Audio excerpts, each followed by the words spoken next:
नमस्कार, kaizen classes में आपका एक बार फिर से स्वागत है।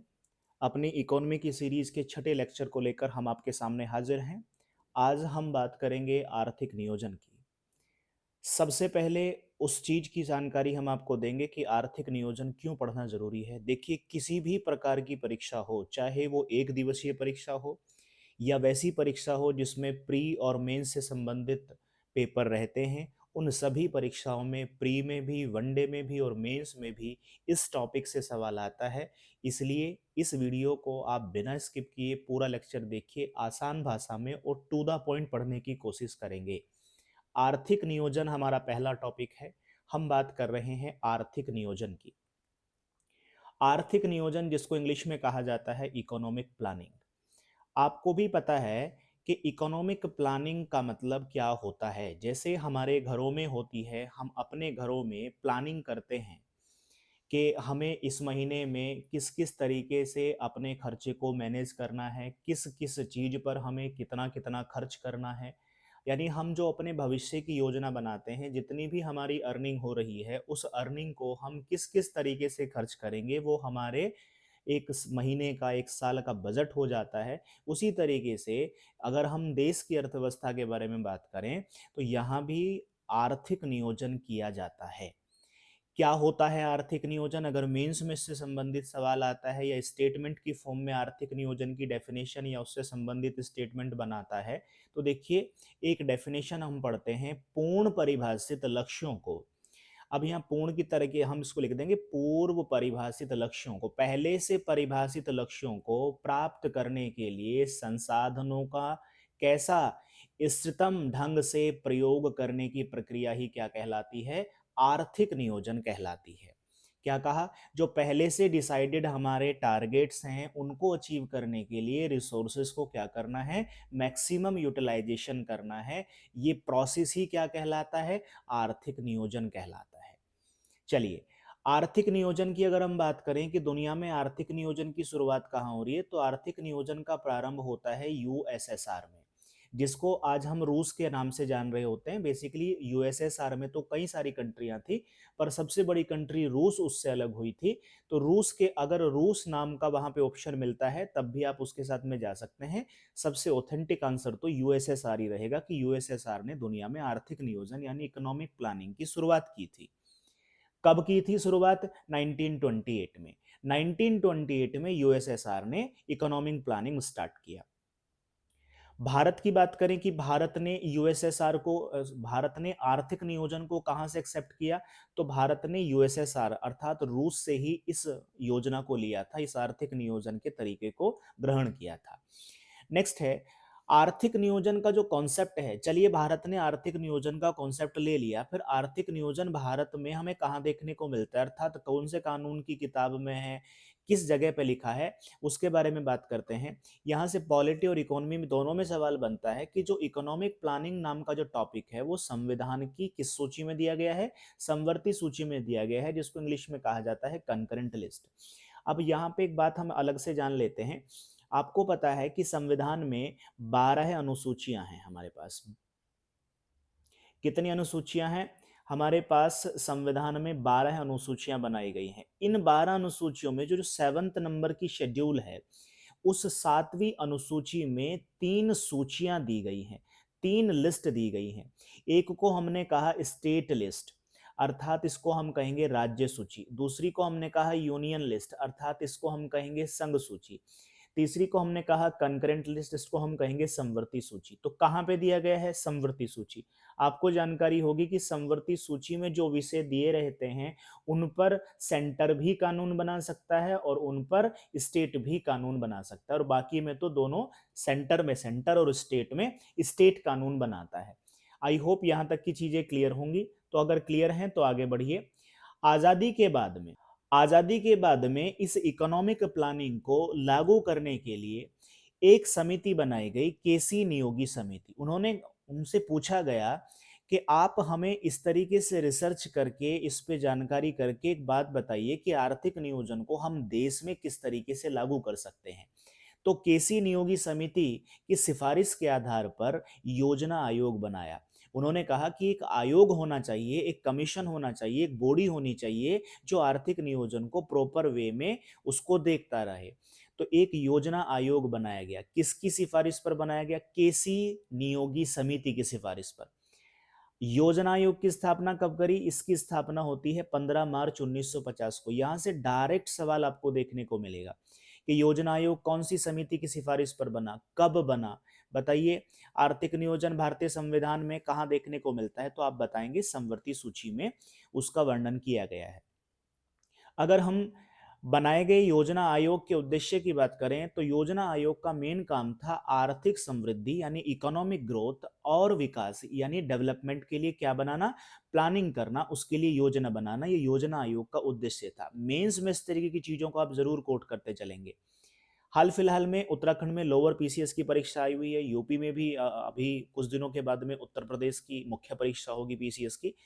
बच्चे पूछते हैं कि पीसीएस की तैयारी कैसे? देखिए, यहीं से बनते हैं सवाल। जब आप योजना आयोग या किसी प्लानिंग कमीशन बॉडी के बारे में लिख रहे हैं तो उसके उद्देश्य को लिखना मेंस में जरूरी हो जाता है। प्री में कभी स्टेटमेंट की फॉर्म में यहाँ से सवाल मिल जाते हैं। अगर मैं योजना आयोग के स्ट्रक्चर की बात करूं तो योजना आयोग के जो अध्यक्ष होते हैं उनको पदेन अध्यक्ष के नाम से जाना जाता है, एक्स ऑफिशियो चेयरमैन के नाम से। तो उसके एक्स ऑफिशियो चेयरमैन हमेशा भारत के प्रधानमंत्री को बनाया जाता है। एक्स ऑफिशियो चेयरमैन या पदेन अध्यक्ष जो शब्द इस्तेमाल किया है, इसका मतलब होता है जो भी व्यक्ति प्रधानमंत्री के पद पर बैठेगा वो ऑटोमेटिकली योजना आयोग का चेयरपर्सन बन जाएगा। अगर हम इस दृष्टि से बात करें कि प्रथम अध्यक्ष कौन बनाए गए, तो उस समय के जो प्रधानमंत्री थे जवाहरलाल नेहरू, वो योजना आयोग के प्रथम अध्यक्ष बनाए गए।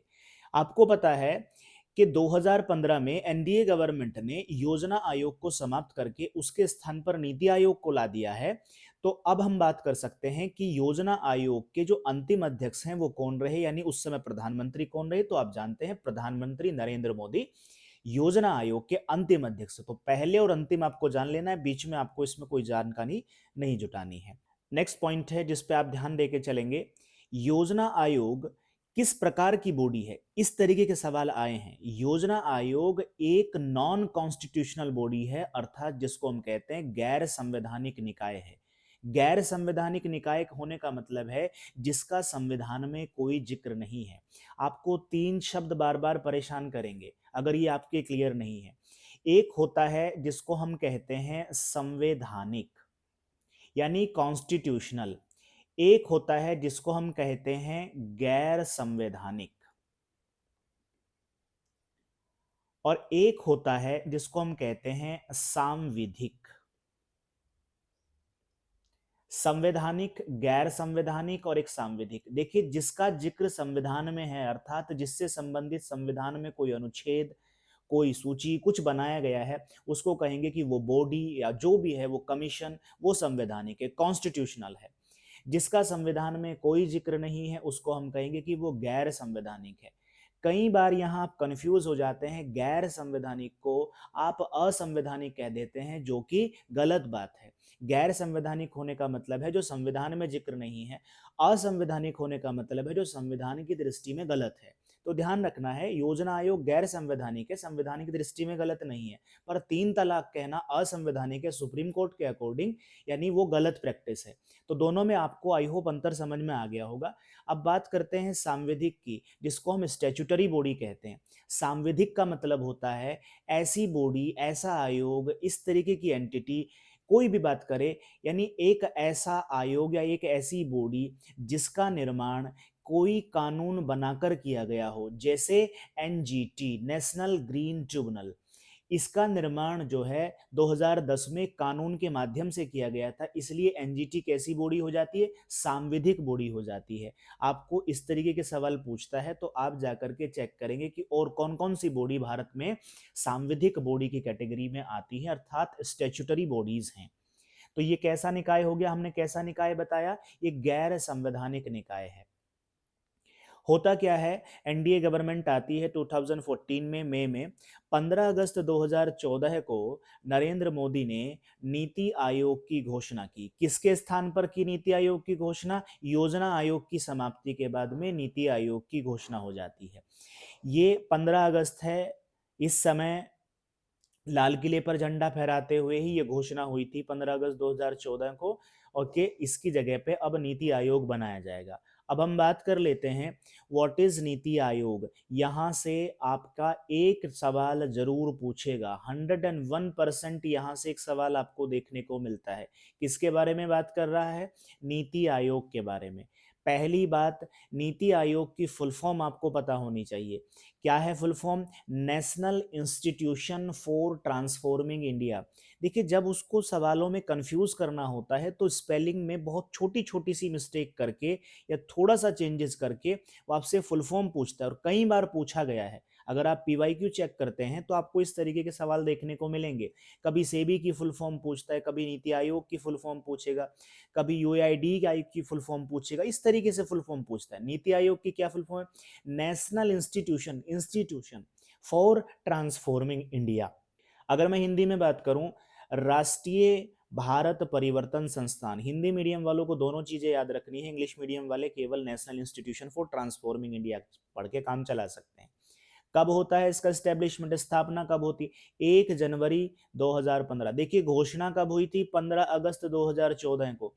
इसकी स्थापना कब हो रही है? 1 जनवरी 2015 को, भूलना नहीं है। अच्छा, अगर हम इसके बारे में बात करें कि नीति आयोग कैसी बॉडी है, तो नीति आयोग भी एक नॉन कॉन्स्टिट्यूशनल बॉडी है। किस रूप में काम करती है नीति आयोग? कैसा काम करता है? सरकार के थिंक टैंक, यानी सरकार को सुझाव देता है, सरकार के बारे में सोचता है। सरकार का काम क्या है? लोगों का वेलफेयर करना। तो लोगों के वेलफेयर के लिए किस तरीके की प्लानिंग होनी चाहिए, कैसी योजना होनी चाहिए, उसी थिंक टैंक के रूप में काम कौन कर रहा होता है? नीति आयोग कर रहा होता है। आइए अब नेक्स्ट बात करेंगे नीति आयोग की संरचना पर, स्ट्रक्चर ऑफ नीति आयोग। जैसा कि हमने अभी समझा कि नीति आयोग के पदेन अध्यक्ष कौन होते हैं? प्रधानमंत्री होते हैं, अर्थात प्रधानमंत्री पद पर बैठा हुआ व्यक्ति इसका अध्यक्ष बन जाएगा, जिसको हम पदेन अध्यक्ष कहेंगे। अगर हम उपाध्यक्ष की बात करें तो उपाध्यक्ष अलग तरीके के व्यक्ति होंगे, यानी वाइस चेयरमैन अलग व्यक्ति होंगे।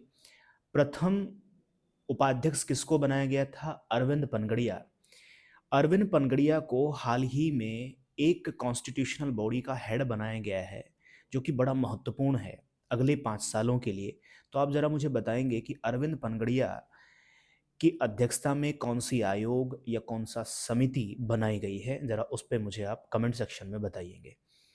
नेक्स्ट, अगर हम बात करें कि वर्तमान में नीति आयोग के उपाध्यक्ष कौन है, तो उनका नाम है सुमन बेरी। ये डेटा आपको पता होना चाहिए, करंट अफेयर्स की मैगजीन्स में भी आप इस तरीके के डेटा को जरूर देखते चलेंगे। चीफ एग्जीक्यूटिव ऑफिसर्स की बात करें, यानी सीईओ की बात करें, तो वर्तमान में बीवीआर सुब्रमण्यम क्या है? इसके सीईओ हैं। पदेन सदस्यों की बात करें, यानी जो इन पदों पर बैठने मात्र से इसके सदस्य बन जाते हैं, उनको पदेन सदस्य कहेंगे, एक्स ऑफिशियो मेंबर कहेंगे। उनमें पहला नंबर आता है रक्षा मंत्री का, उसमें दूसरा नंबर है गृह मंत्री का, तीसरा नंबर है वित्त मंत्री का, और चौथे स्थान पर है कृषि मंत्री। यानी इन मंत्रालयों के जो मंत्री हैं वो नीति आयोग के पदेन सदस्य होंगे, ऐसा इसकी संरचना में बताया गया है। नीति आयोग के बारे में योजना आयोग से एक बात अलग है, जिसको आपको स्टार मार्क करके नोट करना चाहिए, और वो है इसकी गवर्निंग काउंसिल। इसकी गवर्निंग काउंसिल में सभी राज्यों के मुख्यमंत्री और यूनियन टेरिटरी के प्रशासकों को शामिल किया गया है। इससे पहले जो योजना आयोग था उसमें राज्य से कोई भी प्रतिनिधित्व शामिल नहीं होता था, राज्य का कोई डायरेक्ट प्रतिनिधित्व वहाँ नहीं होता था, जिसकी वजह से वो योजना जो कि अल्टीमेटली राज्यों के स्तर पर लागू की जानी थी, उसमें राज्यों का कोई योगदान नहीं था। तो इसमें सभी राज्यों के मुख्यमंत्रियों को इसकी गवर्निंग काउंसिल में शामिल किया गया है, ताकि राज्य के मुख्यमंत्रियों का भी योगदान या उनका कंट्रीब्यूशन या उनकी सलाह इसमें शामिल रहे। और यूनियन टेरिटरी की बात करें तो उसमें जो प्रशासक होते हैं उनको यहाँ पे शामिल किया गया है। इसीलिए कहा गया कि जो नीति आयोग है, इसीलिए कहा गया कि नीति आयोग एक फेडरल स्ट्रक्चर की बॉडी है। एक कैसी बॉडी है? एक संघात्मक बॉडी है। हमने देखा आर्थिक नियोजन को लागू करने का जिम्मा 1950 में सौंपा गया योजना आयोग को। फिर हमने देखा कि 2014 में 15 अगस्त 2014 में इसको समाप्त कर दिया गया, और इसकी जगह पे एक आयोग बनाया गया, नाम हुआ नीति आयोग। हमने नीति आयोग को समझ लिया, नीति आयोग की फुल फॉर्म, इसकी संरचना। अब हम दोबारा अपने टॉपिक पे लौटते हैं और टॉपिक था योजना आयोग। तो देखिए, योजना आयोग जिस तरीके की बॉडी थी, योजना आयोग जिस तरीके की योजनाओं को तैयार करता था, उन योजनाओं को अंतिम अनुमोदन अर्थात उनका रेटिफिकेशन, उनका अप्रूवल एक संस्था के द्वारा, एक काउंसिल के द्वारा दिया जाता था। उस काउंसिल को कहते हैं नेशनल डेवलपमेंट काउंसिल। यानी सीधा सा हिसाब है, योजना आयोग ने एक योजना बना करके तैयार की और उस योजना को, कि उसने योजना बनाई वो सही है या गलत है, उसको लागू करना है नहीं करना है, उसका काम कौन करता था? उसके रेटिफिकेशन का, उसके अनुमोदन का काम करता था नेशनल डेवलपमेंट काउंसिल, राष्ट्रीय विकास परिषद। यहाँ पे ये परिषद जानना खास होता है। जैसे इस परिषद का स्थापना कब हुई? 6 अगस्त 1952 को इसकी स्थापना की गई, पहली बात। इसके पदेन अध्यक्ष अर्थात एक्स ऑफिशियो चेयरमैन कौन है? वही प्रधानमंत्री हैं। अगर हम इसके संरचना की बात करें, इसके कंपोजिशन की बात करें, तो इसमें कौन कौन लोग शामिल हैं इस काउंसिल में? तो खुद प्रधानमंत्री, जो कि इसके पदेन अध्यक्ष भी हैं। नीति आयोग के सदस्य भी इसमें मौजूद हैं और सदस्य पदेन सदस्य भी हैं। राज्यों एवं यूटी के मुख्यमंत्री भी इसमें शामिल हैं। केंद्रीय स्तर के कैबिनेट मंत्री भी इसमें शामिल होते थे। और काम क्या था इस बॉडी का? योजना आयोग द्वारा तैयार योजनाओं को अंतिम अनुमोदन देना, अर्थात उनको अल्टीमेटली अप्रूवल प्रदान करना। ये नेशनल डेवलपमेंट काउंसिल कब बनाई गई? ये जैसे हाल फिलहाल में 2024 में जो यूपी का पेपर हुआ प्री का, उसमें इस तरीके के सवाल पूछे गए कि योजना कब लागू हुई, ये परिषद कब बनी, और उनको सीक्वेंस में सजाने को दिया। तो थोड़ा सा डेट को आप ध्यान रखते चलेंगे, योजना आयोग कब बना, नेशनल डेवलपमेंट काउंसिल कब बनी, नीति आयोग कब बना, इससे आपकी एक रिदम में तैयारी हो जाती है। चलिए, बेसिक चीज़ें जानने के बाद अब बारी है कि हम ये जाने पंचवर्षीय योजना के बारे में। अब बात करेंगे सीधे तौर पे पंचवर्षीय योजनाओं के बारे में।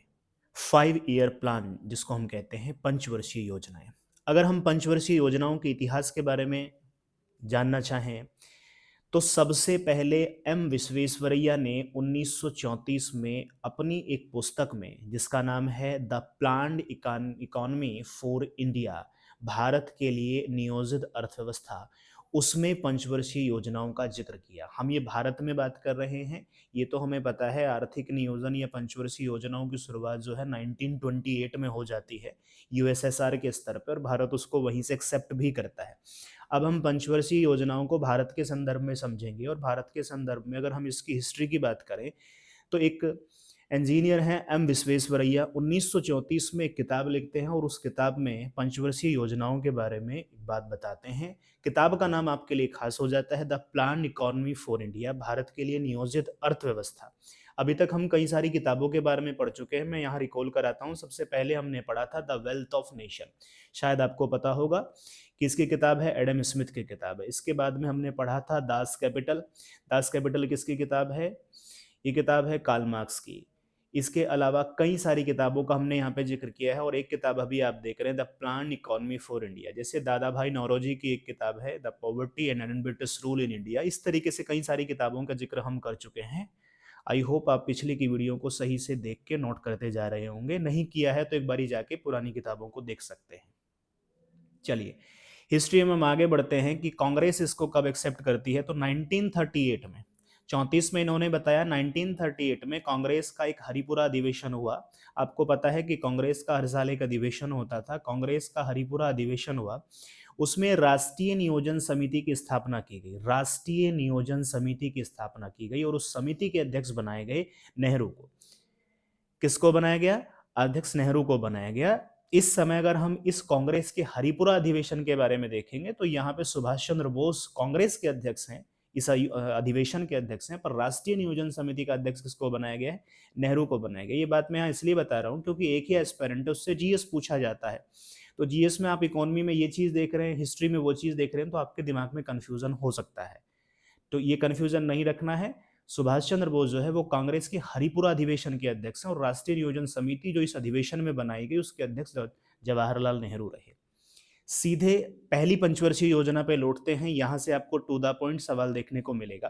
पहली पंचवर्षीय योजना के बारे में बात करें तो पंचवर्षीय योजना की शुरुआत खास है 1951 से लेकर के 5 साल की है, पंचवर्षीय कह रहे हैं तो 5 साल के लिए है, 51 से 56 तक फर्स्ट 5 ईयर प्लान चलेगा। हर 5 ईयर प्लान में बनाने से पहले पंचवर्षीय योजना क्या है, 5 साल की योजना बनाई। उसमें हम क्या काम करते थे, हम इसमें पहले एक स्टडी करते थे कि हम किस किस सेक्टर पे काम करने वाले हैं और किस सेक्टर के लिए कितना हम धन एलोकेट करेंगे, यानी पैसा खर्च करेंगे। फिर हम ये देखते थे कि ये सब करने के बाद में हम क्या एक्सपेक्ट कर देंगे कि हमारी जो इकोनॉमिक ग्रोथ है, जो आर्थिक वृद्धि दर है, वो कितना हो जाएगी। और फिर हम लास्ट में ये चेक करते थे कि जो हमने शुरुआत में एक्सपेक्टेशन लगाई थी, क्या उसके अकॉर्डिंग हमारी इकोनॉमिक ग्रोथ रही या उससे कुछ या कम या ज़्यादा है। ये हम सारा का सारा असेसमेंट इसमें देख रहे होंगे। पहली पंचवर्षीय योजना, अच्छा हमने कहा था कि किस पे बेस्ड रहेगी, हम एग्रीकल्चर को प्रमोट करेंगे यहाँ पे, या फिर इंडस्ट्री को प्रमोट करेंगे, या सोशल वेलफेयर का काम करेंगे, या हम अपना डिफेंस इक्विपमेंट्स को बढ़ाएंगे, किस सेक्टर पे हम सबसे ज़्यादा काम करेंगे। इसके लिए एक मॉडल तैयार किया जाता था। कई सारे लोगों को मॉडल बनाने के लिए कहा जाता था कि अगले 5 सालों की जो योजना हम बना रहे हैं उसके लिए मॉडल बनाइए, और जिस जो सबसे बेस्ट मॉडल सरकार को लगता था उस मॉडल को अपना लिया जाता था। तो जो पहली पंचवर्षीय योजना है वो एक मॉडल पर बेस है, और उन व्यक्ति का नाम है हेराल्ड डोमर मॉडल। कई बार ये सवाल पूछा है। हेराल्ड डोमर मॉडल के बेस पे पहली पंचवर्षीय योजना को लाया गया। क्या ऑब्जेक्टिव्स हैं, उद्देश्य क्या है? कृषि का एवं सिंचाई का विकास करना। देखिए, जब देश आजाद हुआ उस समय देश में जनसंख्या का स्तर ठीक ठाक है, जनसंख्या लगातार बढ़ भी रही है, देश आजाद हो चुका है, और अंग्रेजों ने भारत में कृषि से बहुत ज़्यादा कच्चा माल अपने देश में औद्योगिक क्रांति के दौरान पहुंचाया, और कृषि का विकास नहीं किया, सिंचाई सुविधाओं का विकास नहीं किया। आज तो आप देखते हैं प्रधानमंत्री सिंचाई योजना है, ये योजना है, पर उस समय कोई योजना नहीं है। कृषि पिछड़ी हुई है और जनसंख्या लगातार बढ़ रही है। अधिकांश जनसंख्या अधिकांश जनसंख्या जो है वो कृषि क्षेत्र से रोजगार पाती है, इसलिए अगर कृषि पिछड़ी हुई होगी तो रोजगार भी पिछड़ा हुआ होगा, बेरोजगारी का स्तर उच्च होगा। बारंबारता अकाल की देखी जा रही है। अगर आप हिस्ट्री में पढ़े होंगे तो आपने देखा होगा कि बार बार अकाल पड़ रहे हैं। ऐसे में पहली योजना का उद्देश्य होना ही था किसको प्रमोट करना, कृषि को और सिंचाई सुविधाओं को प्रमोट करना, ताकि हम क्या कर सके, फूड सिक्योरिटी को एक्वायर कर सके। फूड सिक्योरिटी, पहले खाद्य सुरक्षा सुनिश्चित करें, उसके बाद में आगे बढ़े। विकास दर या विकास या वृद्धि दर का जो हमने टारगेट रखा था वो रखा था 2.1%। हमने जो प्राप्त किया वो बहुत अच्छा स्कोर हमने प्राप्त किया, वो किया 3.6। तो हमने जितना एक्सपेक्ट किया था उससे कहीं ज़्यादा हमने अचीव किया। तो इसलिए इस योजना को हम कहते हैं कि ये योजना एक सफल योजना की कैटेगरी में आती है। अब हम समझेंगे इस योजना में हमने कौन-कौन से काम किए। पहली पंचवर्षीय योजना में कौन से प्रमुख काम हैं जो हमने कृषि और सिंचाई सुविधाओं को प्रमोट करने के लिए किए। तो पहले तो हमने कई सारी सिंचाई परियोजनाएं इस समय लागू करी। सिंचाई परियोजनाओं में जैसे पहली परियोजना है भाखड़ा नागल बांध परियोजना। कौन सी नदी पर बनाई गई है ये आप जाकर के भूगोल में और करंट सेक्शन में बताएंगे। पहली है भाखड़ा नांगल बांध परियोजना, इसके बाद है दामोदर नदी घाटी परियोजना, इसके बाद है हीराकुंड बांध परियोजना। ये तीनों सिंचाई परियोजनाएं, क्या किया जाता है कि जो नदी है उसके ऊपर बांध बनाया जाता है। बांध बनाने से पीछे बहुत सारा जल इकट्ठा हो जाता है जिसको हम रिजर्वॉयर कहते हैं, जलाशय कहते हैं, और इस जलाशय से नहरों को निकाल करके सिंचाई सुविधाओं का विकास किया जाता है। इसी में हम टूरिज्म को भी डेवलप कर सकते हैं, इसमें हम एक तरीके से जो जलीय कृषि है उसको प्रमोट कर सकते हैं। यहाँ पे आप देखेंगे पेयजल की सुविधा हो सकती है, और यहाँ से जब पानी को निकाला जाता है तो यहाँ से जल विद्युत उत्पादन भी किया जाता है। ये किसी भी नदी पर बनने वाले बांध के लाभ हो जाते हैं। चलिए, इस तरीके से मेंस में सवाल पूछता है आपसे सिंचाई परियोजनाओं के लाभ बताइए, कि आप सिंचाई परियोजनाओं की उपयोगिता है या नहीं है। तो आप इस तरीके से अपने आंसर को मॉडलेट कर सकते हैं। नेक्स्ट है, हमने जो काम किया, हमने यूनाइटेड स्टेट ऑफ अमेरिका के सहयोग से सामुदायिक विकास कार्यक्रम शुरू किया। कम्युनिटी डेवलपमेंट प्रोग्राम कब शुरू किया? 2 अक्टूबर 1952 को। याद होना चाहिए, यूपी पीसीएस में इस तरीके के सवाल पूछे गए हैं और अदर पीसीएस में भी सवाल पूछे जाते रहे हैं। कम्युनिटी डेवलपमेंट प्रोग्राम शुरू होता है यूएसए के सहयोग से 2 अक्टूबर 1952 को, यानी पहली पंचवर्षीय योजना में। इस वीडियो में यहीं तक रखेंगे, मिलेंगे दूसरी पंचवर्षीय योजना के साथ में। इस प्रकार हम पूरी की पूरी 12 की 12 पंचवर्षीय योजना और उसकी खास खास विशेषताओं को समझेंगे। एग्जाम्स में किस तरीके के सवाल आते हैं उनको भी टैकल करेंगे। तो चलिए मिलते हैं एक नई वीडियो के साथ में। वीडियो को आप लाइक करना, शेयर करना और कमेंट करना नहीं भूलेंगे, और चैनल को सब्सक्राइब कर लेंगे। धन्यवाद।